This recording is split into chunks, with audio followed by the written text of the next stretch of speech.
भक्तम वात जातम नमामि। ध्येयं सदा परिभवग्नवभीष्टदोहम् तीर्थास्पदं शिवविरञ्चनुतं शरणम्। भृत्यार्तिहं प्रणतपाल भवाब्धिपोतं वन्दे महापुरुषते चरणारविन्दम्।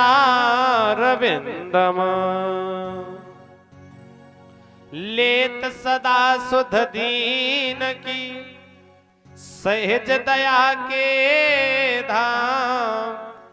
जननी जनक बंधु के प्रभु श्री सीताराम। वृंदावन के वृक्ष को मरम न जाने कोई। डाल डाल और पात पात पे राधे राधे होए। राधे मेरी स्वामिनी मैं राधे को दास। जन्म जन्म मोहे दीजियो श्री वृंदावन वास। बोले वृंदावन बिहारी लाल की। बोले रास बिहारी सरकार की। बोले गुरुदेव भगवान की जय हो। बोले हनुमान जी महाराज की जय हो। बोले बने बने माता पिता भगवान की जय हो। परम अकारण करुणा वरुणालय जगत नेता जगदाधार जगदीश्वर जगत का हित करने वाले जगत का पालन करने वाले परम पिता परमात्मा के पावन चरण कमलों में दास का कोटि कोटि प्रणाम। वो सर्वप्रथम अपना आशीर्वाद हमें प्रदान करें। राम कथा के रसिया श्याम कथा के मर्मज्ञ परम संत श्री अनंत बलवंत हनुमंत लाल जी महाराज के पावन चरण कमलों में दास का कोटि कोटि प्रणाम। हनुमान जी महाराज अपनी कृपा दृष्टि से दास पर बनाए। पधारे हुए समस्त श्रोतानुमान भाव सती सावित्री माता अनुसुईया गार्गी के पावन पद चिन्हों पर चलने वाली हमारी समस्त मातृ शक्ति पिता तुल बुजुर्ग इस पावन भारत भूमि में खिले हुए नन्हे मुन्ने बालक वृंद हम उमर भाई बंधु पधारे हुए समस्त श्रोतानुमान भाव के हृदय में विराजमान उस परम पिता परमात्मा की अनुपम छवि का दर्शन करते हुए सिया राम में सब जग जानी करहु प्रणाम जोर जोग पानी। देव दनुज नर नाग खग प्रेत पितर गंधर्व बंधु किन्नर रजनिचर कृपा करो सर्व की भावना से सभी को मेरा बारंबार नमन। आइए जैसा कि नियम है आज भागवत जी की कथा का पंचम दिवस है। पंचम दिवस की ज्ञान गंगा की पंचम धारा अपने निर्धारित समय से प्रवाहित होने लगी है। जहां तक भी आवाज पहुंच रही हो समस्त श्रोतानुमान भाव से हमारा निवेदन है सभी भक्त अपने अपने घर के गृह कार्य को विराम दे करके शीघ्र अतिशीघ्र भागवत कथा रूपी पंडाल में आने की कृपा करें तो महान दया होगी। आइए जैसा कि नियम है भगवान की कथा में प्रवेश करने से पूर्व दोबारा भगवान नाम संकीर्तन। सर्वप्रथम अपने इस मन मतंग रूपी भौरे को एकाग्र करते हुए परमात्मा के चरणों में लगाते हुए चलते हैं। दोबारा प्रभु नाम संकीर्तन। इसके तदुपरांत जैसी हनुमान जी महाराज की व पूज्य गुरुदेव भगवान की कृपा होगी उस प्रकार से कथा आप समस्त भक्तों को श्रवण पान कराने का प्रयास करेंगे। बोले हनुमान जी महाराज की जय हो। प्रार्थना है यही मेरी हनुमान जी मेरे सर पर भी अब हाथ रख दीजिए।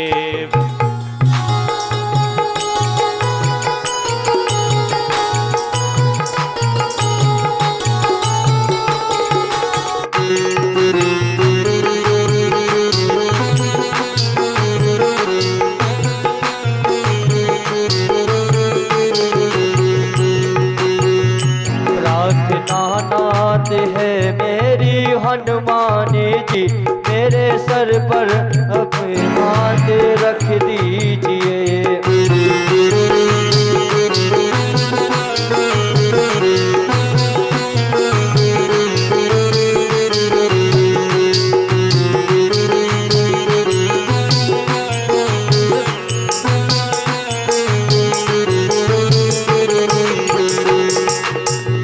राम सीता का दर्शन करा के मुझे मेरे सपने को साकार कर दीजिए।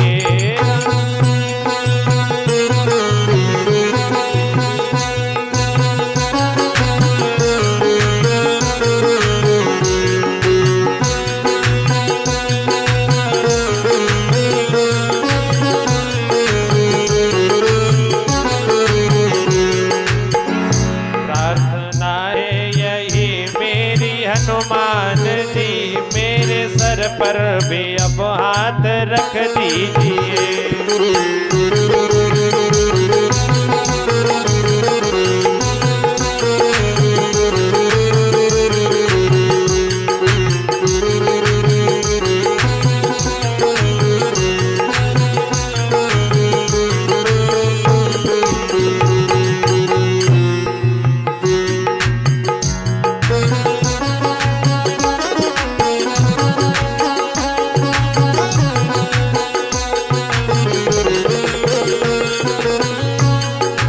दुख देते मुझे मेरे ही पापों हैं, दुख देते मुझे मेरे ही पापों हैं, मेरे मन में है क्या जानते आप हैं।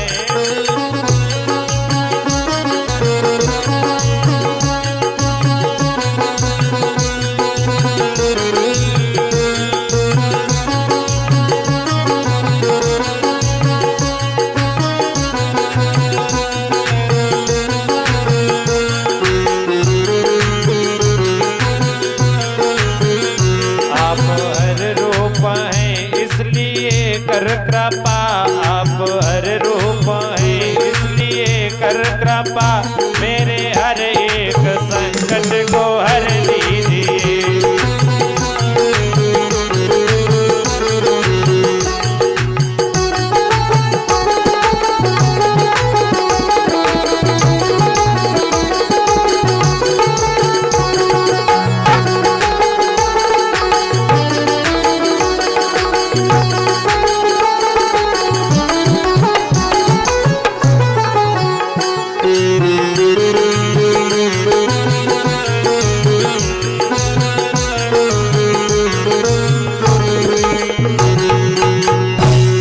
बोले हनुमान जी महाराज की जय हो। बोले गुरुदेव भगवान की जय हो।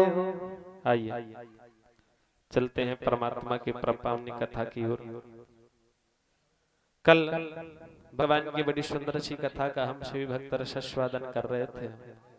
किस प्रकार से गोकुल में भगवान पहुंचे, भगवान के जन्मोत्सव की कथा को हम सभी भक्तों ने श्रवण पान किया। इसीलिए कहते हैं महाराज, दुनिया के सारे तीर्थ करके घूम आना, लेकिन वृंदावन सा आनंद आपको कहीं प्राप्त नहीं होने वाला। क्यों?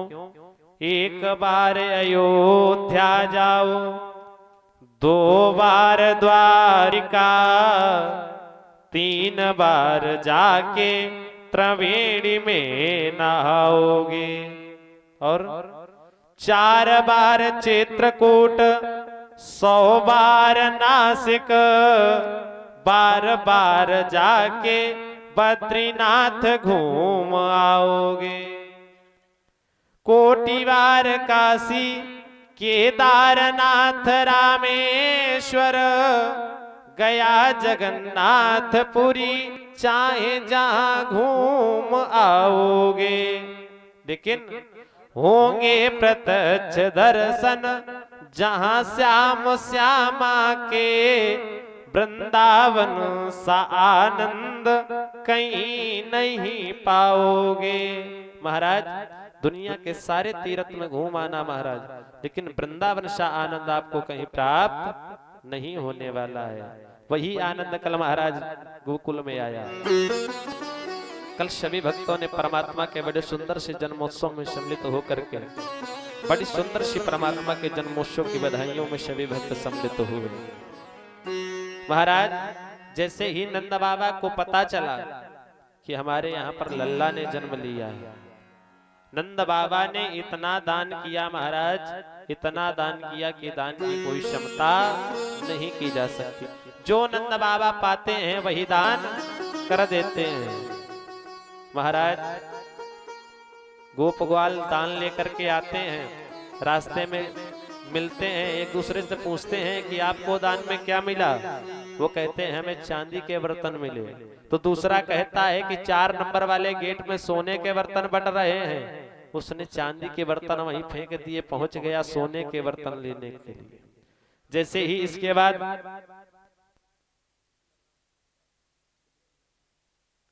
जैसे महाराज सोने के बर्तन लिए, फिर कोई एक गोप ग्वाल मिला। उसने कहा कि तुम्हें क्या मिला। उसने कहा सोने के बर्तन। उसने कहा जो 1 नंबर वाला दरवाजा है वहां पर हीरे जवाहरात लुटाए जा रहे हैं। उसने वो बर्तन वहीं पर फेंक दिए, दौड़ करके गया महाराज हीरे जवाहरात लेने लगा। इस प्रकार से नंद बाबा को जो कुछ मिल रहा है वही नंद बाबा दान कर रहे हैं। महाराज इतना सुंदर से नंद बाबा दान कर रहे हैं। नंद बाबा ने ब्राह्मणों को बुलवाया।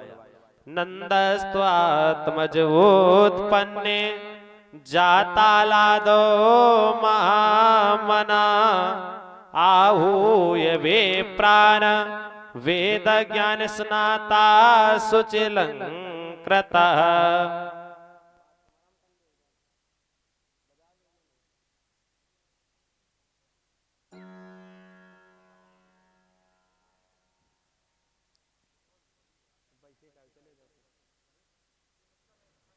नंदस्त्वात्मजोत्पन्ने जातालादो महामना आहूय वे प्राण वेद ज्ञान स्नाता सुचिलंकृता। महाराज जैसे ही नंद बाबा को पता चला कि हमारे यहाँ पर लल्ला हुआ है, तुरंत नंद बाबा ने ब्राह्मणों को बुलाया।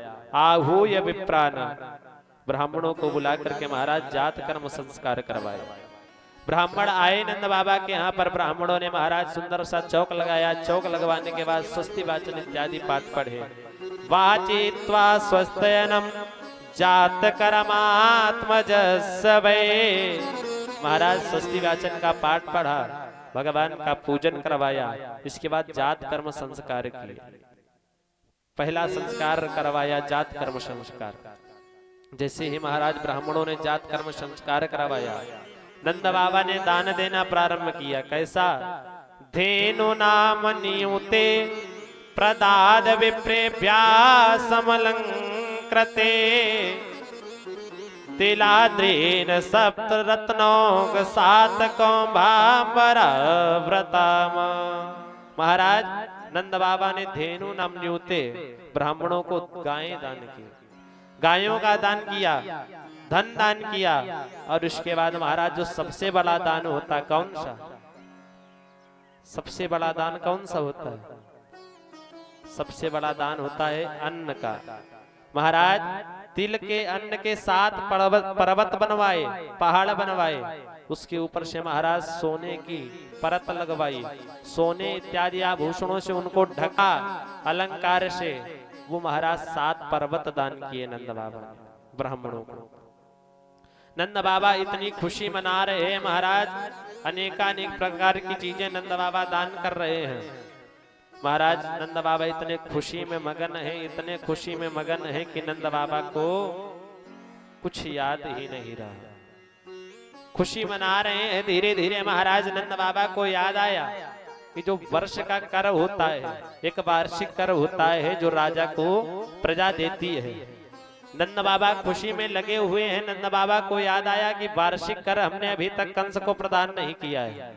लेकिन महाराज कंस है अत्याचारी, पापाचारी, और अगर कर उसको नहीं पहुंचा तो वो कोई ना कोई अत्याचार अवश्य करेगा। क्योंकि महाराज प्रजा का कर्म होता है सरकार को कर देना। जिस प्रकार से आजकल जीएसटी का चल रहा है, जो हम सबसे जीएसटी का लिया जा रहा हो, पहले कर के हिसाब से लिया जाता था। जैसे ही नंद बाबा को याद आया कि हमने अभी तक कर नहीं दिया है, तुरंत नंद बाबा ने गोप ग्वालों को बुलाया, गोकुल की रक्षा का भार सौंपा गोप ग्वालों को और सौंप करके महाराज मथुरा की ओर नंद बाबा चल दिए। नंदो गोपान गोकुल रक्षाया निरूप्य मथुरा गता नंदा कंदस्य वार्षिक्यम करम ददातु कुरुत्वमः।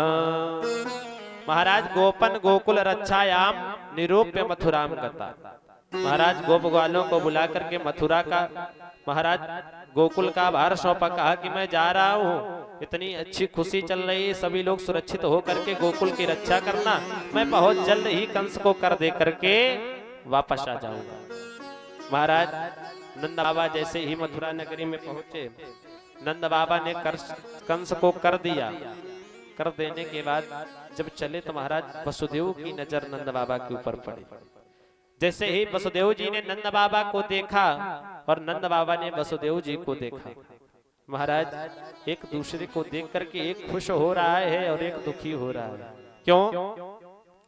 वसुदेव जी नंद बाबा को देख करके खुश हो रहे हैं कि नंद बाबा के जीवन में कोई पुत्र नहीं था, बुढ़ापे में 90 वर्ष की उम्र में नंद बाबा को पुत्र प्राप्त हुआ, तो एक मित्र को देख करके महाराज खुश हो रहा है। नंद बाबा को देख करके वसुदेव जी खुश हुए, लेकिन वसुदेव जी की आंखों में खुशी होने के बावजूद कि पुत्र हुआ, फिर भी आंखों से अश्रु बह रहे। महाराज वसुदेव जी दुखी, नंद बाबा दुखी हो रहे। क्यों? वसुदेव जी के एक एक करके महाराज 6 पुत्र कंस ने मार दिए, 7वां महाराज गर्भ में नष्ट हो गया, 8वें में कन्या आई, वो आकाश की ओर चली गई। वसुदेव जी को मित्र का दुख दिखाई पड़ रहा है, नंद बाबा को मित्र का दुख, वसुदेव जी को खुशी दिखाई पड़ रही है मित्र की। क्योंकि महाराज कहते हैं जो मित्रता का संबंध होता है वो हृदय से उत्पन्न होता है।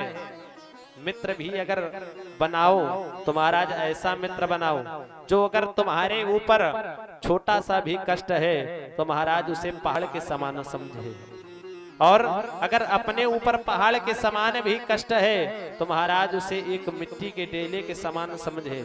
मित्र के दुख में हमेशा जो साथ दे वही मित्र होता है। लेकिन आजकल मित्रता न ऐसा नाता है, जब जी चाहा तब जोड़ लिया, और मिट्टी का नहीं खिलौना है, जब जी चाहा फोड़ दिया। महाराज मित्रता ना ऐसा नाता है, जब जी चाहा तब जोड़ लिया, और मिट्टी का नहीं खिलौना है, जब जी चाहा तब फोड़ दिया। नंद बाबा महाराज दुखी हो रहे हैं। कैसे? आहो ते देव की पुत्रा कंसेन बहे वो हता। महाराज देवकी के पुत्र हुए, कंस ने उनको मार दिया। क्यों? महाराज कहते हैं जो मित्र के दुख में दुखी नहीं होता है, जे न मित्र दुख होए दुखारी, उतनी नहीं बिलोकत पातक भारी। महाराज जो मित्र के दुख में दुखी नहीं होता है, तीन ही बिलोकत पातक भारी, उन्हें बहुत कष्ट प्राप्त होता है। क्यों? निज दुख गिरिशम रज करी जाना, मित्र का दुख रज मेरु समाना। महाराज मित्र का दुख अगर मिट्टी के समान है, उसे पहाड़ के समान समझना चाहिए। लेकिन आजकल के मित्र नहीं है, आजकल दोस्त बनाए जाते हैं। और महाराज दोस्त का मतलब होता है जो तुम्हें दुनिया भर के दोषों से भर दे, वही दोस्त है। और आजकल मित्र भी ऐसे बनते हैं महाराज, जब तक आपकी जेब में उन्हें 100 का नोट दिखाई पड़ रहा है तब तक आपके साथ में रहेंगे, आपके साथ में घूमेंगे, और जैसे ही उन्होंने देख लिया कि अब आपके पास कुछ नहीं तो आपके बगल से निकल जाएंगे, आपसे बोलेंगे नहीं। ये आजकल के महाराज मित्रों के दौर हो गए हैं। जैसे ही महाराज वसुदेव जी ने नंद बाबा को देखा तो खुश हैं, और नंद बाबा ने जब वसुदेव जी को देखा तो महाराज मन ही मन दुखी हैं। आपस में जैसे ही मिले महाराज, वसुदेव जी ने मन में विचार किया, मैं अपने लल्ला की रक्षा के लिए गोकुल में छोड़ करके आया हूँ और नंद बाबा यहाँ पर भ्रमण कर रहे हैं। जैसे ही महाराज मिले, वसुदेव जी ने नंद बाबा से कहा कि नंद बाबा, आप यहाँ पर भ्रमण कर रहे हैं, हमने सुना है आपके लल्ला हुआ है और आप इस प्रकार से यहाँ कंस की नगरी में भ्रमण कर रहे हैं, लल्ला छोटा है, हमें प्रतीत हो रहा है कोई ना कोई आपदा आने वाली है। क्यों महाराज? वसुदेव जी कह रहे हैं कि हमें प्रतीत हो रहा है कोई ना कोई आपदा आने वाली है। लेकिन नंद बाबा ने कहा कि वसुदेव जी आप चिंता ना करें, मैं गोकुल की रक्षा का भार गोप ग्वालों को सौंप करके आया हूँ। लेकिन वसुदेव जी ने कहा कि आप नंद बाबा यहाँ पर ज्यादा देर न ठहरे, हमें प्रतीत हो रहा है कोई बड़ी आपदा आने वाली है। क्यों महाराज? बड़ी आपदा किस प्रकार से आने वाली है? कंस भी पूतना को भेज रहा है। वसुदेव जी समझ रहे हैं कि बड़ी आपदा आने वाली है। नंद बाबा को जैसे ही समझाया तो नंद बाबा ने महाराज अपनी झोली में हाथ डाला और भगवान नारायण से प्रार्थना करने लगे कि हे नारायण, आप हमारे लल्ला की रक्षा करना, आप हमारे लल्ला की रक्षा करना। कहते हुए वसुदेव जी महाराज जैसे ही समझाया, नंद बाबा भगे चले जा रहे हैं और इधर से कंस ने पूतना को भेज दिया। क्या? कंसेन प्रहिता घोरा पूतना बाल घातनी और शिशुम चारने घ्रंते पुरग्राम व्रज दिशु। महाराज कंस ने पूतना को भेजा। पूतना का काम क्या है? कंसेन प्रहिता घोरा पूतना बाल घातनी। पूतना महाराज बाल घातनी है, बालक की हत्या करती है। पूतना का काम ही इतना है, जो भी बालक मिल जाए उसको मार करके बालक का जो चचार होता है, रक्त, उसका पान करती है। महाराज पूतना का अर्थ क्या है? पूतना, जिसके जीवन में कोई पूतना हो वही पूतना है। महाराज जैसे ही ये पूतना चली, पूतना है मायावी। पूतना ने माया के द्वारा इतना सुंदर सा स्वरूप बनाया महाराज, इतना सुंदर सा स्वरूप बनाया, ऐसा लग रहा है मानो स्वयं वैकुंठ से माता लक्ष्मी चली आ रही हो भगवान नारायण का दर्शन करने के लिए। इतना सुंदर सा महाराज इसने स्वरूप बनाया है। पूतना चली जा रही है। रास्ते में महाराज जैसे ही गोकुल में पहुंची, बहुत सी सखियां झुंड बनाए हुए जा रही हैं नंद बाबा के यहाँ पर बधाई देने के लिए। पूतना ने उन सखियों से पूछना कि बहन आप कहाँ जा रही हो? जिससे ही पूछा, उन्होंने कहा कि नंद बाबा के यहाँ पर बुढ़ापे में लल्ला हुआ है, मैं उनके यहाँ पर जा रही हूँ बधाई के लिए। जैसे ही कहा, उसने कहा बहन मैं भी चलूं। पूतना भी महाराज उनके साथ झुंड में लग चली। पूतना चली जा रही है महाराज। जैसे ही नंद बाबा के दरवाजे पर पहुंची तो सखियां हैं महाराज, एक एक सखी का नाम पता पूछ करके तब अंदर जाने के लिए भेज रही। आपने देखा होगा अगर कोई बड़ा व्यक्ति है तो उसके दरवाजे पर 2 पहरेदार खड़े होते हैं। आपका नाम पता सब पूछ लेंगे, कहाँ से आए हो, कार्ड दिखाओ। जब आप दिखा दोगे तब अंदर जाने के लिए प्रवेश मिलेगा। वही महाराज यहाँ पर चेकिंग लगी हुई है। सभी सखियां तो निकल गई। पूतना का जैसे ही नंबर आया उन्होंने पूछा कि क्या हे देवी कौन हो, कहाँ से आई हो? हे देवी कौन कहाँ की हो, किस महापुरुष की जाई हो, और मेरा सौभाग्य बढ़ाने को हे देवी कहाँ से आई हो। जैसे ही पूछने लगी महाराज, अंदर से यशोदा मैया निकली जा रही थी। इस पूतना ने यशोदा मैया को आवाज लगाई, अरे बहन। जैसे ही आवाज लगाई महाराज, यशोदा मैया ने कहा कि अंदर आने दो। पूतना भी अंदर गई। यशोदा मैया से मिली, कहने लगी बहन जब से मैंने सुना है कि तुम्हारे लाला हुआ है, उस दिन से महाराज मैंने जल तक नहीं पिया। मैंने सोचा कि जब तक तुम्हारे लल्ला का दर्शन ना कर लूं, उसका मुखमंडल ना निहार लूं, तब तक मैं जल तक का पान न करूं। मैया यशोदा ने मन में विचार किया कि देवी कौन है और कहां से आई है। अभी तक तो मैंने इसको कभी देखा नहीं। लेकिन महाराज इतने प्रेम से कह रही, अगर इस समय मैं इससे पूछूंगी कि हे बहन तुम कहाँ से हो, कहाँ से आई हो, अपना नाम पता बताओ, तो ये बुरा मान जाएगी। और अगर ये बुरा मान जाएगी तो ये अच्छा नहीं, क्योंकि महाराज यशोदा नाम का अर्थ ही है जो सबको यश प्रदान करे। यशो ददाति सा यशोदा, जो सबको महाराज यश दे वही यशोदा है। तो मैया यशोदा तो सबको यश प्रदान करने वाली है। उन्होंने मन में विचार किया, अगर मैं इससे पूछूंगी तो शायद ये बुरा मान जाए। यशोदा मैया ने कहा, वो पालने में हमारा लल्ला लेटा हुआ है, जाओ जाकर के बहन दर्शन कराओ।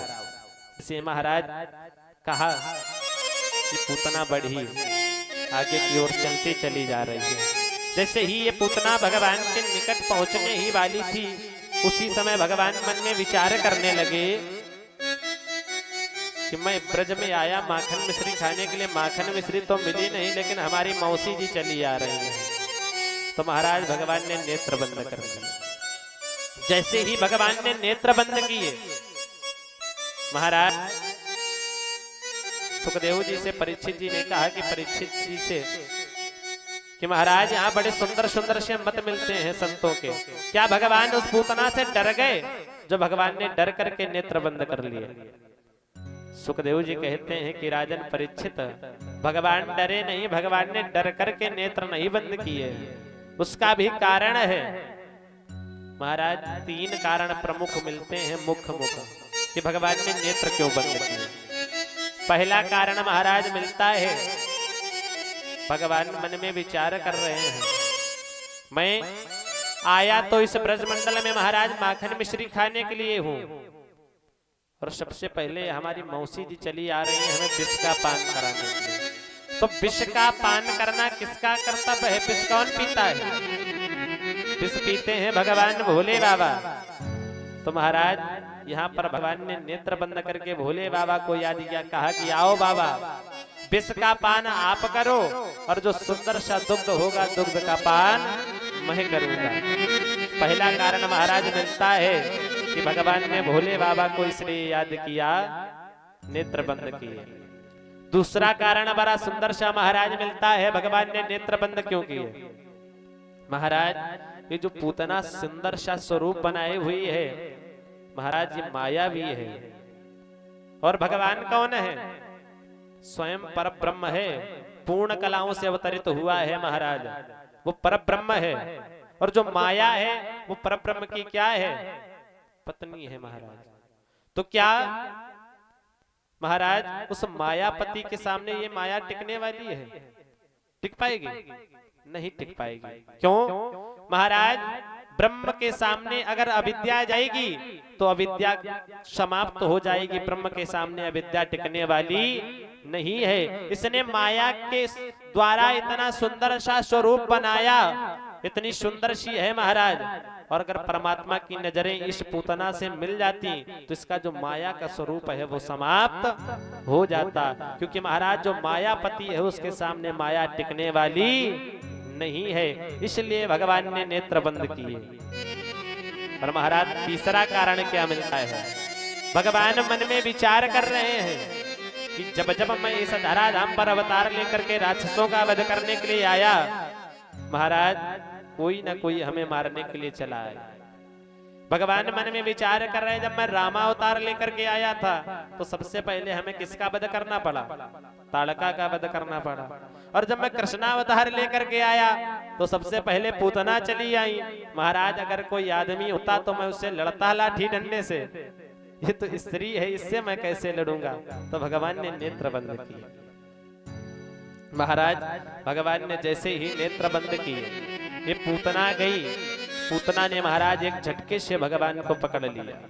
ऐसा लग रहा है मानो महाराज किसी अबोध बालक ने किसी विषैले सर्प को एक रस्सी समझ करके उठा लिया हो।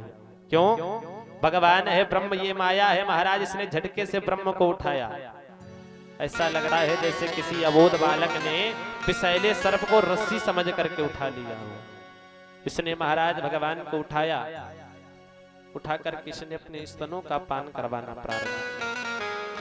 जैसे ही पूतना भगवान को अपने स्तनों का पान कराने लगी महाराज। भगवान ने पहले इसके विष का पान किया। जैसे ही विष समाप्त हुआ भगवान ने दुग्ध का पान किया, और जैसे ही महाराज भगवान ने दुग्ध का पान किया, दुग्ध समाप्त हुआ तो भगवान इसके प्राण खींचने लगे। जैसे ही महाराज पूतना के प्राण खींचने लगे, महाराज पूतना चिल्लाने लगी, क्या? सा मुंच मुंच मुंचाल मिति प्रभासणी और निसपीड माना खिल जीव मर्मणि। सा मुंच मुंच, छोड़ दो मुझे, छोड़ दो। महाराज भगवान से कह रही कि छोड़ दो, छोड़ दो। छोड़ छोड़ काना ब्रज की गैल ना आऊंगी, और ब्रज में वसोना ब्रजवासिन सोना राखूने। भगवान से कह रही क्या? छोड़ छोड़ कान्हा ब्रज की गैल ना आऊंगी। एक बार छोड़ दो, दोबारा मैं यहाँ पर आने वाली नहीं हूँ। आऊंगी तो क्या, मैं इस ब्रजमंडल की तरफ घूम करके भी नहीं देखूंगी, एक बार छोड़ दो। तो भगवान कहते हैं, मौसी जी मैं जल्दी जल्दी किसी को पकड़ता नहीं हूँ, अगर एक बार किसी को पकड़ लेता हूँ फिर उसको छोड़ता नहीं हूँ। क्योंकि महाराज भगवान कभी किसी को ऐसे तो पकड़ते नहीं हैं। आप बैठे हो, क्या भगवान आकर के अचानक आपको पकड़ लेंगे? नहीं पकड़ेंगे। भगवान को प्राप्त करने के लिए बड़े कष्ट उठाने पड़े, तब कहीं भगवान आता है। तो वही भगवान कह रहा है, जल्दी जल्दी तो मैं किसी को पकड़ता नहीं हूँ, और जिसे पकड़ लेता हूँ उसे फिर छोड़ता नहीं हूँ जब तक उसका उद्धार न कर दूं। महाराज भगवान ने जैसे ही इसके प्राणों को खींचना प्रारंभ किया, पूतना अपने विशाल का शरीर में आ गया। महाराज जैसे ही विशाल का शरीर में आई, इसका इतना बड़ा शरीर महाराज बन गया कि ऐसा लगता है मानो पतमानो तदे स्त्री गव्युतरंत द्रुमान। महाराज 3 गव्युति का शरीर बना है इसका। एक गव्युति कहते हैं 2 कोष को, 3 गव्युति का शरीर बना यानी 6 कोष, और 6 कोष यानी 18 किलोमीटर। इतना विशाल का इसका शरीर है महाराज। जैसे ही भगवान ने प्राणों को खींचना पूतना धड़ाम से पृथ्वी पर गिरी। जैसे ही गिरी तो महाराज इतनी विशाल का आवाज हुई, रास्ते में जितने पेड़ पौधे थे सब गिर करके खत्म हो गए, पूतना के नीचे दब गए, सब ध्वस्त हो गए। जैसे ही इतनी विशाल का महाराज आवाज हुई, मैया यशोदा ने आवाज को सुना तो मैया यशोदा डर गई। मैया यशोदा ने सोचा कि इस आवाज को सुन करके कहीं हमारा लल्ला डर गया होगा। मैया यशोदा दौड़ करके पालने के पास आई। पालने में देखा तो भगवान नजर नहीं आए। जैसे ही भगवान पालने में नजर नहीं आए, मैया यशोदा दौड़ी। दौड़ करके मैया यशोदा बाहर देखा तो महाराज पता चला इतना विशाल का ये शरीर जहां पर पड़ा हुआ है उसके उदर पे भगवान खेल रहे हैं। जैसे ही महाराज भगवान को पता लगाया गया, गोप ग्वाल दौड़ करके आए, नसेनी में नसेनी जोड़ी गई, लगाई गई, तब पूतना के ऊपर से चढ़ करके भगवान को उतारा गया। जैसे ही महाराज भगवान को उतारा गया, मैया यशोदा ने भगवान को जैसे ही देखा तो माता जब बालक को देखती है कि कोई आपदा से डरा हुआ है तो मैया सबसे पहले बालक को दुग्ध का पान करवाती है। मैया यशोदा ने भगवान को अपने दुग्ध का पान करवाया, स्तनों का पान करवाया। जैसे ही करवाया भगवान पीने लगे, तब मैया के सांस में सांस आई कि हमारा लाला सुरक्षित है। जैसे ही महाराज देखा, मैया भगवान कन्हैया को अंदर लेकर के आई। नाना प्रकार से भगवान की नजरों को महाराज उतारा है। कैसे? गोमूत्रेण स्नापित्वा पुनर्गोरज सार्भकम और रक्षाम चक्रुष सक्रता द्वादशांगे सुनाम भी। महाराज गोमूत्रेण, पहले भगवान को गाय के मूत्र से स्नान करवाया, इसके बाद स्नान करवाने के बाद गाय का मूत्र पिलाया। गोमूत्रेण स्नापित्वा पुनर्गोरज सार्भकम, इसके बाद महाराज गाय के चरणों की मिट्टी को उठा करके भगवान के पूरे शरीर में लेपन कराया। पंचगव्य स्नानों से भगवान को स्नान करवाया। इसके बाद में गाय की पूंछ पकड़ करके भगवान की नजर उतारी है। भगवान का ही नाम लेकर के आज मैया भगवान की नजर उतार रही। कैसे? इंद्रियाणि हसी केसा प्राणान नारायणो वतो। भगवान मन में विचार कर रहे हैं, आज हमारे ही नाम से हमारी नजर उतारी जा रही है। महाराज भगवान की नजर उतारी गई। इस प्रकार से मैया ने नजर उतारी। लेकिन आजकल नजर उतारने का तरीका बहुत अलग है। अगर किसी बालक को नजर लग जाए और माता को पता चले कि हमारे बालक को नजर लगी, कहती रुको अभी उतार रहे हैं। उठाती हैं चप्पल, 4 बार ऊपर से घुमाती हैं, उसकी धड़ाम धड़ाम खोपड़ी पर मारती, कहती नजर उतर गई। इससे भी ना उतरे महाराज, एक रुई की बत्ती बनाई, गाय का गोबर लिया, ऊपर लगा दी, महाराज रुई की बत्ती से नजर उतार रहे हैं, कहती नजर उतर गई। इस प्रकार से नहीं, जैसे मैया यशोदा ने गाय की पूंछ से झाड़ा लगा करके महाराज नजर उतारी है, अगर इस प्रकार से मैया अपने लाला की नजर उतारती है तो उस बालक को दोबारा नजर नहीं लग सकती है। इस प्रकार से महाराज भगवान की नजर उतारी गई। इधर महाराज पूतना कितना विशाल का शरीर पड़ा हुआ है। गोकुल के जितने रास्ते हैं सब बंद हो चुके हैं। उधर से नंद बाबा आए।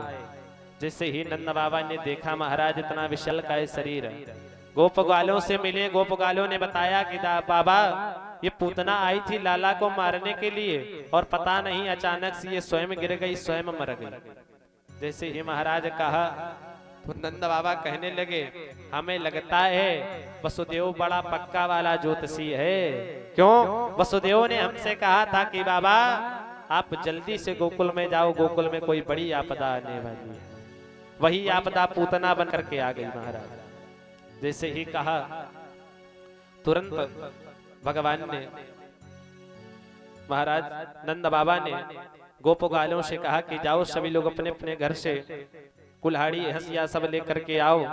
ये पूतना का जो इतना विशाल का शरीर है इसके छोटे छोटे टुकड़े करो और जो वृक्ष इसके नीचे दब गए हैं उन्हीं को उठा करके इसके ऊपर डाल देना और इसके शरीर में अग्नि प्रदान करो। जैसे ही महाराज कहा गया, समस्त गोप ग्वाल गए, दौड़ करके महाराज अपने घर से हंसिया फरसा चाकू लेकर के आए, पूतना के शरीर को काटा। काटने के बाद महाराज जितने भी वृक्ष पूतना के नीचे दबे हुए थे सभी वृक्षों को उठा करके जमुना जी के किनारे पूतना की चिताएं जलाई गई। जब पूतना की महाराज चिताएं जली तो पूतना की जब चिता जली तो बड़ी सुंदर सी सुगंध निकली। सुगंध से सारा ब्रजमंडल सुगंधित हो गया। जैसे ही महाराज सुगंध की बात कही सुखदेव जी ने, परीक्षित जी ने हाथ जोड़ करके पुनः से प्रश्न कर दिया, महाराज मैंने अभी तक सुना है कि जिस व्यक्ति की चिता जलाई जाती है तो उस व्यक्ति की चिता से सुगंध निकलती नहीं है, दुर्गंध निकलती। क्यों? जब व्यक्ति की चिता जलती है तो अगर कोई बगल में खड़ा है वो महाराज वहां पर रुकना पसंद नहीं करता है, इतनी दुर्गंध निकलती है। और आप कह रहे हैं जब पूतना की चिता जलाई गई तो उससे सुगंध निकली, सारा ब्रजमंडल सुगंधित तो हो गया। सुखदेव जी कहते हैं कि परीक्षित जी, जिसको स्वयं भगवान ने स्पर्श कर लिया हो, जिसको स्वयं परमात्मा ने छू लिया हो, जिसके दुग्ध का परमात्मा ने पान कर लिया हो, महाराज उससे कभी दुर्गंध नहीं निकल सकती, सुगंध ही निकलती है। क्योंकि भगवान को अगर किसी के ऊपर कृपा करनी है तो महाराज कोई ना कोई उसमें ऐसी खूबी निकाल ही लेते हैं कि उनको कृपा करनी पड़ जाए। महाराज अगर भगवान को आपके ऊपर कृपा करनी है तो वो आप में ऐसी कोई वस्तु ढूंढ लेंगे जिससे आपके ऊपर कृपा कर दें। क्यों? बड़ा सुंदर सा भजन किसी ने लिखा है, क्या? कृपा की न होती जो आदत तुम्हारी तो सोनी ही रहती अदालत तुम्हारी।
न होती जो आदत तुम्हारी, आदत तुम्हारी, तो सुनी ही रहती अदालत तुम्हारी। कृपा की जो होती जो आदत तुम्हारी, तो सुनी ही रहती अदालत तुम्हारी।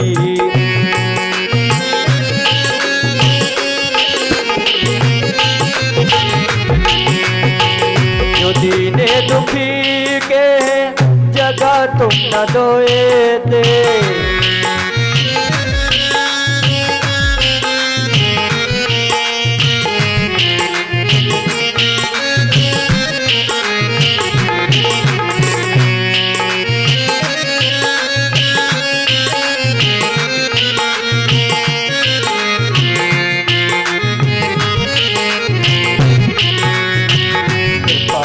जो होती जो आदत तुम्हारी, तो सुनी ही रहती अदालत तुम्हारी। कृपा की जो होती जो आदत तुम्हारी, तो सुनी ही रहती अदालत तुम्हारी।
महाराज कृपा की न होती जो आदत तुम्हारी, तो सोनी ही रहती अदालत तुम्हारी। अगर महाराज इनको कृपा करनी है तो कोई न कोई गुण अवश्य देख लेते हैं। क्यों? जन अवगुण प्रभु मान न काऊ, दीन बंधुवती मृदुल स्वभाव। महाराज जन अवगुण प्रभु मान न काऊ, प्रभु को किसी भी प्रकार के अवगुण नहीं दिखाई पड़ते हैं अगर उन्हें कृपा करनी होती है। महाराज कहते हैं जो पूतना है, ये पूतना पिछले जन्म में कौन थी? ये पूतना पिछले जन्म में भगवान बता रहे हैं महाराज सुखदेव जी की पूतना कौन थी। ये पूतना पिछले जन्म में बलि की पुत्री रत्नमाला थी। क्यों? जब भगवान वामन का स्वरूप रख करके महाराज बलि के यहाँ पर गए थे, तो भगवान का वामन का स्वरूप इतना सुंदर सा स्वरूप था। इस रत्नमाला की दृष्टि भगवान के ऊपर पड़ी, जिसने भगवान का दर्शन किया, मन में विचार किया कि अगर ऐसा पुत्र हमारे जीवन में होता तो महाराज मैं इसे अपने स्तनों का पान करवाती, अपना दुग्ध पान करवाती। जैसे ही इसने कहा, पुनः से भगवान ने 3 पग में जब सारा बलि का ऐश्वर्य छीन लिया तो महाराज इसके भाव बदल गए। इसने तुरंत मन में विचार किया कि अगर ऐसा बालक हमारे होता तो महाराज मैं विष लगा करके पान करवा देती। भगवान ने कहा तुम्हारा पहले भाव आया हमारी माता बनने का, लेकिन बाद में तुम्हारा भाव बदल गया। मैं तुम्हारे दुग्ध का पान अवश्य करूंगा, लेकिन पहले तुमने माता का भाव बनाया, अब तुम्हारा भाव बदला। इस कारण से महाराज इसे राक्षसी बनना पड़ा। भगवान ने इसके दुग्ध का पान तो किया, लेकिन इसका अगर भाव न बदलता, माता के स्वरूप में भगवान पान करते, लेकिन इसका भाव बदला तो इसे राक्षसी बनना पड़ा। इस प्रकार से महाराज कथा सुनाई पूतना वध की। कहते हैं इसके बाद में भगवान की बड़ी सुंदर सी कथा को सुनाते हैं। भगवान छोटे हैं, नित्य प्रति कोई ना कोई बाल लीलाएं कर रहे हैं महाराज। एक दिन की बात है, मैया यशोदा ने भगवान को बड़ा सुंदर सा स्नान करवाया, भगवान को तैयार करा। जिससे ही भगवान को स्नान कराया, भगवान को तैयार किया, इसके बाद में महाराज भगवान को पालने में लिटाया। जिससे ही भगवान को पालने में लिटाया तो महाराज भगवान ने अचानक से करवट बदला, और जैसे ही भगवान ने अचानक से करवट बदला, मैया यशोदा बड़ी प्रसन्न हुई। आज हमारा लल्ला बड़ा हो गया। क्यों? आज हमारे लल्ला ने अपने मन से महाराज करवट बदला। तो मैया यशोदा ने सोचा क्यों ना खुशी मनाई जाए। खुशी मनाने का मन में विचार किया, क्योंकि महाराज जिस मैया के जीवन में पुत्र ना हो, 90 वर्ष तक उसके जीवन में कोई पुत्र ना हो, और जब वो अपने पुत्र प्राप्त करने का आसरा महाराज छोड़ चुकी हो, तब उसे अगर पुत्र प्राप्त हो जाए तो उसकी खुशी का कोई ठिकाना नहीं रहता। वो छोटी छोटी सी बात को महाराज बड़ा खुशी के साथ में उत्सव मनाती है मैया। वही महाराज आज भगवान ने अपने मन से जैसे ही करवट बदला, तो मैया यशोदा ने मन में विचार किया आज हमारा लल्ला थोड़ा सा बड़ा हो गया। मैया यशोदा ने नाई को बुलवाया, पूरे ब्रजमंडल में महाराज बुलौआ लगवा दिया। जैसे ही बुलौआ लगवाया, कहा कि आज हमारा लल्ला थोड़ा सा बड़ा हो गया है, सभी को बुलौआ लगा दो। महाराज जैसे ही ब्रजमंडल में बुलौआ लगा तो सभी माताएं दौड़ दौड़ करके आने लगी। सभी महाराज गोपियां दौड़ दौड़ करके मैया यशोदा के यहाँ पर आंगन में आई, आकर के एकत्रित हुई। मैया यशोदा से कहने लगी, मैया किस बात के लिए आज आपने बुलौआ लगवाया? क्योंकि अभी तो लल्ला की इतनी अच्छी खुशी मनी थी, इतनी अच्छी बधाइयां आपने लुटाई थी, आज आपने फिर बुलौआ लगवाया। जैसे ही कहा तो महाराज मैया ने कहा कि आज हमारा लाला थोड़ा सा बड़ा हुआ है, इस खुशी से मैंने बुलौआ लगवाया है महाराज। जैसे ही महाराज गोपियां आई, गोपियों ने कहा मैया अगर आपने बुलौआ लगवाया है तो मैं तो भजन कीर्तन करूंगी, भजन गाऊंगी, आप हमारी व्यवस्था करें, मैं बैठूं, बैठ करके भजन करूं। क्योंकि महाराज जब बुलौआ लगता है और माताएं जाकर के एक जगह एकत्रित होती हैं तो सबसे पहले ढोलक लेकर के महाराज गाने लग जाते हैं।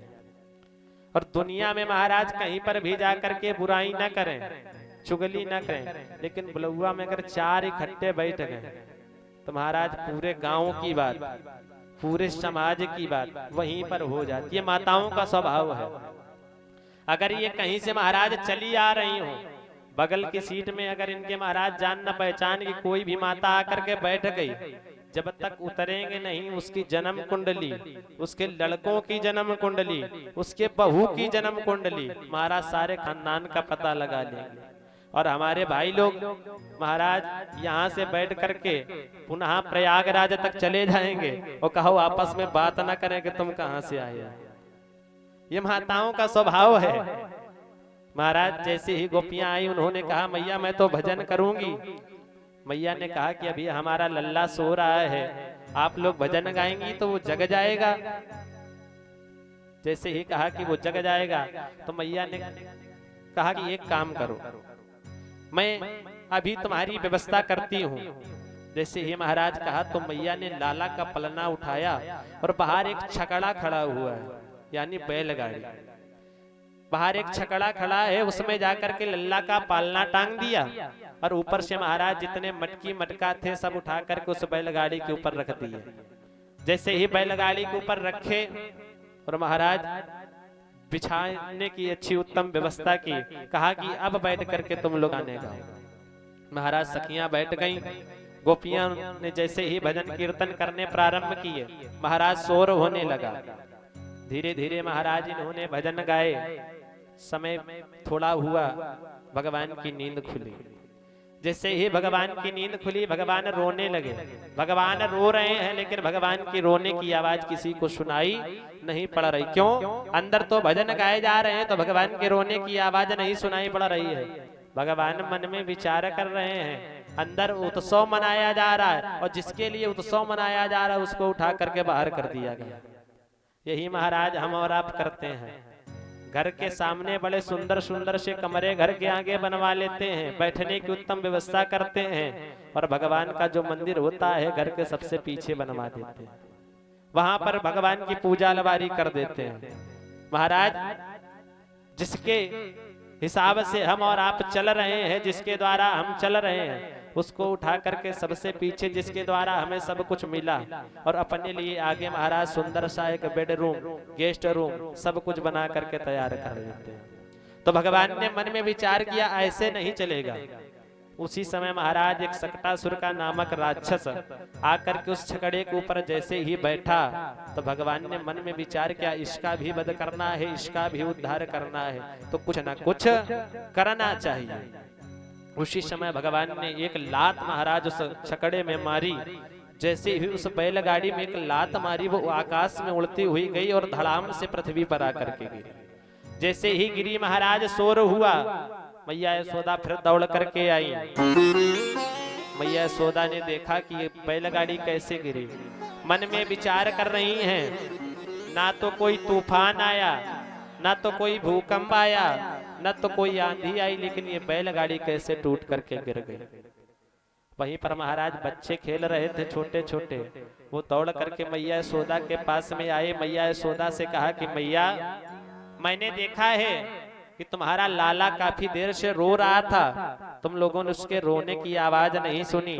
उसने एक लात मारी, इस बैलगाड़ी में आकाश में उड़ती हुई गई और पृथ्वी पर धड़ाम से गिरी आकर। मैया ने उन बालकों से कहा कि हमें लगता है तुम सुबह सुबह से भांग पी करके आ गए। क्यों? इतना छोटा सा बालक है, ये बालक उसमें बैलगाड़ी में लात मारेगा, वो उड़ जाएगी। बालकों ने कहा मैया आप मानो या ना मानो, जो हकीकत है वो हमने आपको बताई। महाराज, मैया ने उन बालकों की बात पर ध्यान नहीं दिया, लल्ला को लेकर के अंदर गए। सुखदेव जी से परीक्षित जी प्रश्न करते हैं, महाराज आप बता रहे हैं उस छकड़े में सकटासुर नामक राक्षस आकर के बैठा, भगवान ने इसलिए रात मारी, वो उड़ करके गया, बैलगाड़ी उसके ऊपर गिरी, महाराज उसका प्राणांत हो गया। अगर राक्षस मरा तो महाराज सबको दिखाई क्यों नहीं पड़ा? क्यों? अगर राक्षस मरता तो महाराज वहां पर दिखाई पड़ा होता। तो सुखदेव जी कहते हैं, रामजन, ये जो सकटासुर नामक राक्षस है ये देह से विहीन है, इसके पास में शरीर नहीं है। क्यों? ये महाराज हिरण्याक्ष का पुत्र उत्कच है। जो सकटासुर राक्षस है हिरण्याक्ष का पुत्र उत्कच है। इससे महाराज अपनी देह पर बड़ा अभिमान था, इसे अपने शरीर पर बड़ा अभिमान था। महाराज इसे जो कुछ मिल जाता है तोड़ फोड़ करके फेंकने लग जाता है। एक दिन महाराज ये अभिमान के बस लोमस महात्मा के बगीचे में पहुंचा। जैसे ही लोमस महात्मा के बगीचे में पहुंचा, महाराज बगीचे से वृक्षों को उठाता है, महाराज तोड़ता है, तोड़ करके फेंकने लग जाता है। जब ये वृक्षों को उठा करके तोड़ करके फेंकने लग जाता है, महाराज लोमस महात्मा आए। लोमस महात्मा ने कहा कि तुम्हें अपने शरीर पर बड़ा अभिमान है। क्यों? तुम अपने शरीर के बल के कारण इन वृक्षों को तहस नहस कर रहे हो। जाओ, मैं तुम्हें श्राप देता हूँ, आज से तुम शरीर से विहीन हो जाओ। ये महाराज देह से उसी दिन से विहीन हो गया, इस दिखाई नहीं पड़ता है किसी को। इस प्रकार से भगवान ने सकटासुर का उद्धार किया। महाराज नित्य प्रति भगवान कोई ना कोई राक्षस का उद्धार कर रहे हैं। धीरे धीरे महाराज समय और आगे बढ़ा, भगवान की नित्य प्रति नई नई कोई ना कोई लीलाएं चल रही हैं। एक दिन महाराज पुनः से मैया यशोदा ने भगवान को लिया, बड़ा सुंदर सा महाराज भगवान को तैयार किया। तैयार करने के बाद भगवान को उछाल उछाल करके खेल रही हैं। क्यों? आपने देखा होगा कोई अगर छोटा बालक हो, परीक्षित जी, अगर उसे उछाल करके खेला जाए तो बालक बड़ा प्रसन्न होता है। मैया भगवान को लेकर के महाराज उछाल उछाल करके खेल रही हैं। इधर से महाराज कंस ने तृणावर्त नामक राक्षस को भेजा है। मैया भगवान को खिला रहे, भगवान भी प्रसन्न हो रहे हैं और मैया भी प्रसन्न हो रही हैं। धीरे धीरे महाराज तृणावर्त बवंडर के स्वरूप में उधर से चला। बवंडर के स्वरूप में महाराज आतंक मचाता हुआ चला रहा है। दैत्यो नामना तृणावर्ता कंसाभृत प्रणोदिता उच्चक्रवात स्वरूपेण जहारासी नमर्भकम। महाराज इस चक्रवात के स्वरूप में, बवंडर के स्वरूप में आ रहा है। तो भगवान ने मन में विचार किया, ऐसे महाराज हमें छोड़ने वाली मैया है नहीं, क्योंकि हम भी प्रसन्न हो रहे हैं, मैया भी प्रसन्न हो रही है। और इधर से जो तृणावर्त चला आ रहा है महाराज, प्रलय करता हुआ चला आ रहा है। तो भगवान ने सोचा, मैया हमें उछाल रही तो थोड़ा ही उछाल पा रही हैं, जब हमारे मामा ने इतना बड़ा उलन खटोला भेज दिया हमारे लिए, तो क्यों मैया को परेशान किया जाए महाराज। उसी समय भगवान ने अपना वजन बढ़ाना प्रारंभ किया। धीरे धीरे अपना थोड़ा थोड़ा वजन बढ़ा रहे हैं महाराज। जैसे ही भगवान ने थोड़ा थोड़ा वजन बढ़ाना प्रारंभ किया, भगवान का वजन बढ़ा, भगवान गरु लगने लगे। तो मैया सोच रही है, भगवान तो इसका वजन कैसे बढ़ने लगा महाराज। मैया ने मन में विचार किया, हो सकता है आज प्रसन्नता के कारण मैंने इसको दुग्ध ज्यादा पान करा दिया हो, इस कारण इसका वजन बढ़ गया। तो मैया ने लाला को लिया, वहीं पालने में लेटा दिया और कहने लगी, जब तक तेरा वजन कम नहीं हो जाएगा तब तक मैं तुझे नहीं उठाऊंगी, मैं तुझे तब तक नहीं खिलाऊंगी। जैसे ही महाराज कहने लगे, भगवान ने मन में विचार किया, मैं जो चाहता था वही हो गया। मैया लाला को पालने में लिटा कर के अंदर चली गई। उधर से महाराज तृणावर्त बवंडर के स्वरूप में आया और भगवान को पालने समेत उड़ा करके ले गए। धीरे धीरे भगवान ने सारे ब्रजमंडल का दर्शन किया। भगवान ब्रजमंडल में घूम रहे हैं। भगवान मन में विचार कर रहे हैं, ये मधुमंगल का घर है, ये श्रीदामा का घर है, ये मनसुका का घर है। भगवान ब्रजमंडल में घूम रहे हैं। महाराज भगवान ने धीरे धीरे पुनः अपना वजन बढ़ाना प्रारंभ किया। जैसे भगवान ने पुनः से वजन बढ़ाया, तो ये तृणावर्त है, ये मन में विचार कर रहा है, हमें लगता है मैं यशोदा के लाला की जगह पर किसी पत्थर को उठा करके ले आया।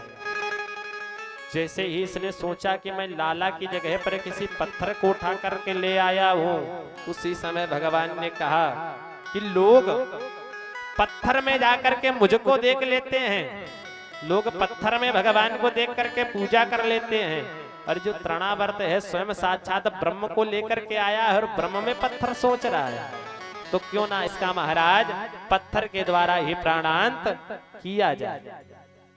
जैसे ही महाराज उसने भगवान में पत्थर सोचा, भगवान ने उसके गले को पकड़ा और पकड़ करके महाराज ले गए, ले जाकर के एक चट्टान में पटक दिया और तृणावर्त का वहीं पर प्राणांत हो गया। महाराज तृणावर्त में भगवान में पत्थर देखा, और हम और आप पत्थर में भगवान को देख लेते हैं, तब भगवान प्राप्त हो जाते हैं। वही भगवान ने तृणावर्त का पत्थर से ही उद्धार किया। महाराज कहते हैं आजकल बड़ी विडंबनाएं चल रही हैं। लोग मन में विचार करते हैं कि राम हमारे हैं तो राम की पूजा हम करेंगे, हम कृष्ण की पूजा क्यों करें। महाराज जो यदुवंशी होते हैं वो मन में विचार करते हैं कृष्ण हमारे हैं तो हम राम की पूजा क्यों करें। महाराज आजकल लोग भगवान में भी अंतर निकालने लग जाते हैं। भगवान में कोई अंतर नहीं है। धन्य है हमारा सनातन धर्म, जिसमें महाराज एक नहीं अनेक देवी देवताओं की पूजा करने की छूट है। आप किन्हीं अन्य धर्मों में जाकर के देख लेना, एक देवता के अलावा कोई दूसरा देवता नहीं मिलेगा। और हमारे सनातन धर्म में महाराज सब देवताओं की पूजा होती है। क्यों? अगर आपका घर है, आपके घर के पास में अगर महाराज हनुमान जी का मंदिर है, तो आप जाकर के हनुमान जी की पूजा करेंगे, वही फल मिलेगा। अगर महाराज आपके घर के पास में शंकर जी का मंदिर है, आप शंकर जी की पूजा करें, वही फल मिलेगा। भगवान कृष्ण का मंदिर है, उनकी पूजा करें महाराज, वही फल मिलेगा। और अन्य धर्मों में देख लेना, चाहे महाराज जितनी दूर मंदिर हो या अन्य हो, उनको वहां तक जाना पड़ेगा पूजा करने के लिए। धन्य है हमारा सनातन धर्म। फिर भी महाराज हम और आप अंतर ढूंढने में लग जाते हैं, लेकिन इनमें अंतर कोई नहीं है। राम कृष्ण दो एक हैं, इनमें नहीं निमेष, और इनके नयन गंभीर हैं, उनके चपल विशेष। महाराज राम और कृष्ण दोनों एक हैं, इनमें किसी भी प्रकार का कोई अंतर नहीं है। हम और आप केवल अंतर ढूंढने में लगे रहते हैं। अच्छा, अंतर ढूंढते हैं। राम की कितनी माताएं हैं परीक्षित जी? राम की कितनी माताएं हैं? 3, कौशल्या, कैकेयी और सुमित्रा। 3 माताएं राम की। कृष्ण की माताएं कितनी हैं? 3, यशोदा, देवकी और रोहिणी। 3 माताएं हैं। कोई अंतर निकला? नहीं निकला। और आगे बढ़ते हैं। राम की माताओं के नाम में कितने अक्षर बनते हैं? कैकेयी या कौशल्या या सुमित्रा कितने अक्षर बनते हैं? 3। और भगवान कृष्ण की माता का किसी का नाम उठा करके देखो महाराज, कितने अक्षर बनते हैं? देवकी, यशोदा, रोहिणी, कितने अक्षर बनते हैं? 3 ही अक्षर बनते हैं। कोई अंतर निकला? नहीं निकला। और आगे बढ़ो। भगवान राम के पास में, अयोध्या जी के पास में कौन सी नदी बहती है? सरयू। वृंदावन के पास जाओगे आप, कौन सी नदी बहती है? जमुना जी। जमुना जी में कितने अक्षर बनते हैं? 3। सरयू में कितने अक्षर बनते हैं? 3। और आगे बढ़ो। राम ने सबसे पहले किसको मारा? ताड़का को। राम ने सबसे पहले किसको मारा? ताड़का को। और कृष्ण ने सबसे पहले किसको मारा? अभी आपने कथा सुनी। किसको मारा? पूतना को। पूतना में कितने अक्षर बनते हैं? 3। और ताड़का में कितने अक्षर बनते हैं? 3। इनमें है कोई अंतर? कोई अंतर है? नहीं है। लेकिन महाराज हम और आप केवल इनमें अंतर ढूंढने में लगे रहते हैं। क्यों? राम कृष्ण दो एक हैं, इनमें नहीं निमेष, इनके नयन गंभीर हैं, उनके चपल विशेष। महाराज कृष्ण लीला पुरुषोत्तम है, राम मर्यादा पुरुषोत्तम थे। इस प्रकार से कृष्ण की लीलाएं चल रही हैं। धीरे धीरे महाराज आगे भगवान की और सुंदर सी लीलाएं आती, नामकरण संस्कार की। क्यों? भगवान धीरे धीरे बड़े हो रहे हैं, लेकिन भगवान का नामकरण संस्कार अभी तक नहीं हुआ है। और बालकों में संस्कार अति आवश्यक होते हैं। हमारे सनातन धर्म में कितने संस्कार हैं महाराज? 16 संस्कार हैं। और हम और आप संस्कारों को भूलते चले जा रहे हैं। हो सकता है कोई 2-4 संस्कार महाराज करवा दे, बहुत ज्यादा 2-4 संस्कार होते हैं। कौन कौन से? विवाह संस्कार, यज्ञोपवीत संस्कार, कर्णवेद संस्कार और अंत्येष्टि संस्कार। इससे ज्यादा महाराज और कोई नहीं करवाता है। लेकिन हमारे सनातन धर्म में महाराज 16 संस्कार बताए गए हैं। कौन कौन से? पहला संस्कार है गर्भाधान संस्कार। जब गर्भ धारण होता है उसे भी एक संस्कार माना गया, गर्भाधान संस्कार। दूसरा संस्कार होता है महाराज पुंसवन संस्कार। तीसरा संस्कार होता है सीमंतोपनयन संस्कार। चौथा संस्कार होता है जातकर्म संस्कार। पांचवा नामकरण संस्कार। छठवां निष्क्रमण संस्कार। सातवां अन्नप्राशन। आठवां चूड़ाकर्म। नवा विद्यारंभ। 10वां कर्णवेद। 11वां यज्ञोपवीत। 12वां वेदारंभ। 13वां केशांत। 14वां संवर्तन। 15वां विवाह और 16वां अंत्येष्टि संस्कार। ये महाराज 16 संस्कार है हमारे सनातन धर्म में। इसी प्रकार से महाराज भगवान के नामकरण संस्कार का समय आता है। धीरे धीरे समय बढ़ रहा है। भगवान नित्य प्रति लीलाएं कर रहे हैं, लेकिन अभी तक भगवान का नामकरण नहीं हुआ है। एक दिन महाराज गर्गाचार्य जी महाराज नंद बाबा के यहाँ पर आए। गर्गा पुरोहितो राजन यदो नाम सुमातपा और ब्रजम जगामनंदस्य वसुदेव प्रचोदिता। महाराज गर्गाचार्य जी महाराज नंद बाबा के यहाँ पर आए, नंद बाबा से मिले। तो जैसे ही महाराज गर्गाचार्य जी नंद बाबा के यहाँ पर आए, तो जब गर्गाचार्य जी आए तो नंद बाबा ने गर्गाचार्य जी का विधिवत पूजन किया। सर्वप्रथम गर्गाचार्य जी महाराज के चरणों को धुला। चरणों को धुलने के बाद महाराज गर्गाचार्य जी का विधिवत सम्मान किया। विधिवत सम्मान करने के बाद जो चरणों का जल था महाराज उसे सारे घर में प्रोक्षण किया। महाराज इसीलिए कहते हैं अपने घर पर अगर कोई ब्राह्मण या गुरु हमारे घर पर आए तो सर्वप्रथम उसके चरणों का प्रक्षालन करना चाहिए। महाराज अगर ब्राह्मण के चरणों का प्रक्षालन करके अपने घर में प्रोक्षण करते हैं तो उस घर में महाराज एक यज्ञ के बराबर वातावरण शुद्ध रहता है। जिससे ही महाराज गर्गाचार्य जी से फिर इसके बाद नंद बाबा ने हाथ जोड़ करके कहा कि महाराज अभी तक हमारे बालकों का कोई नामकरण संस्कार नहीं हुआ है और हमारे बालक बड़े होते चले जा रहे हैं। मुझे समझ में नहीं आता है मैं अभी तक अपने बालक को किस नाम से बुलाऊं।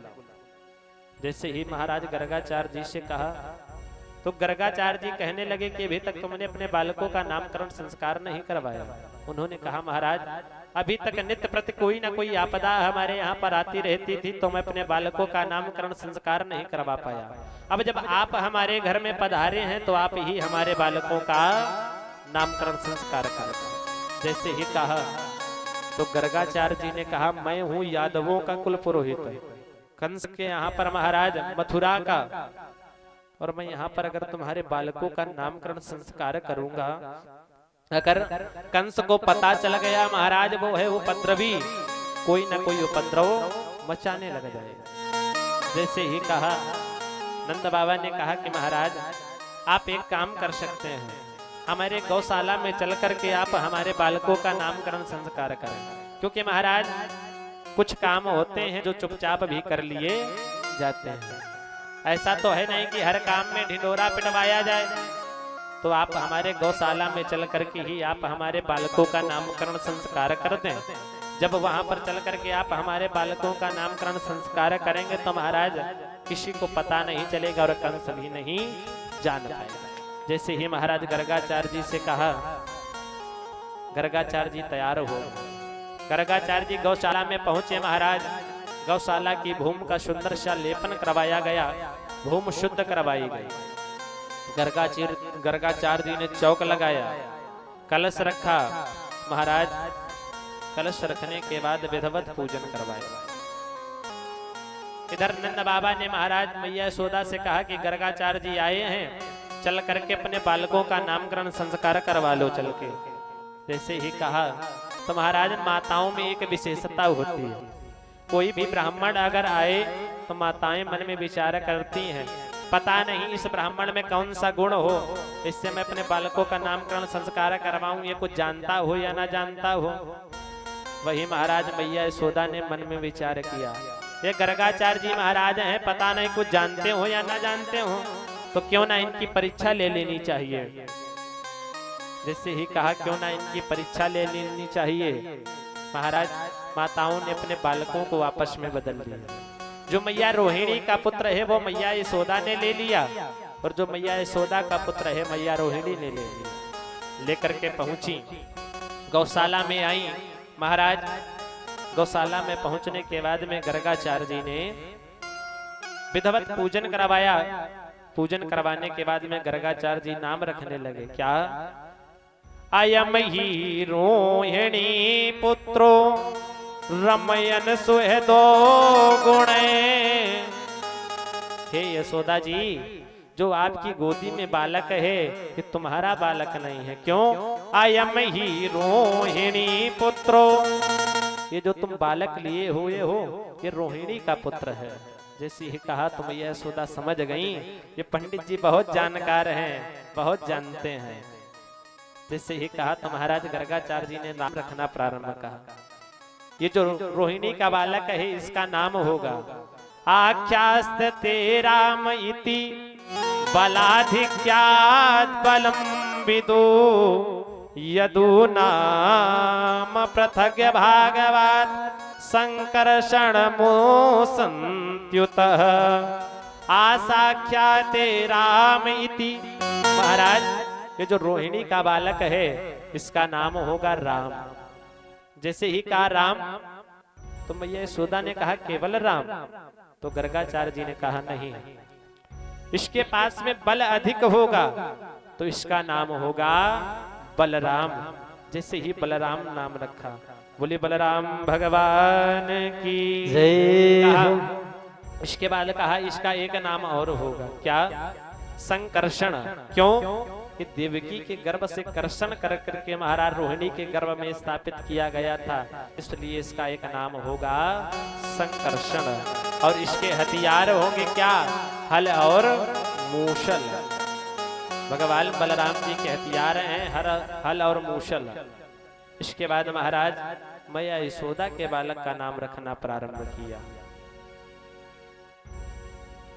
प्राज्ञं वसुदेवस्य क्वचि जात स्वात्मजा वासुदेव इति श्रीमान भिज्ञा संप्रचक्षते।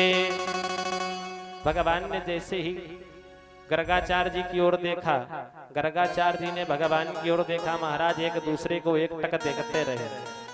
जैसे ही एक दूसरे को एक टक देखते रहे महाराज, 2 मिनट 4 मिनट 5 मिनट देखते ही रहे। तो मैया यशोदा ने कहा क्या हुआ? मैया यशोदा ने आवाज लगाई, पंडित जी। जैसे ही आवाज लगाई गर्गाचार्य जी बोले हाँ। कहा कि बालक का नाम रखो। तो गर्गाचार्य जी बोले ये जो तुम्हारी गोद में बालक है इसका एक नाम नहीं महाराज, इसका अनेकों नाम है, इसके अनेकों नाम पड़ेंगे। क्यों?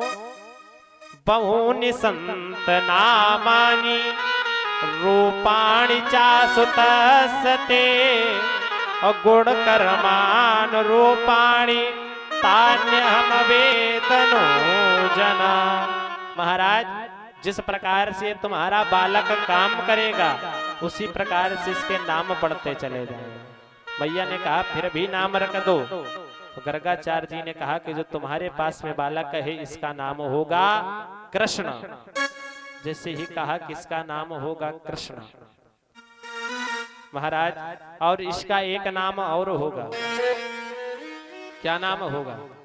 ये महाराज कभी वसुदेव जी का भी पुत्र बना है, इसलिए इसका नाम और पड़ेगा वासुदेव।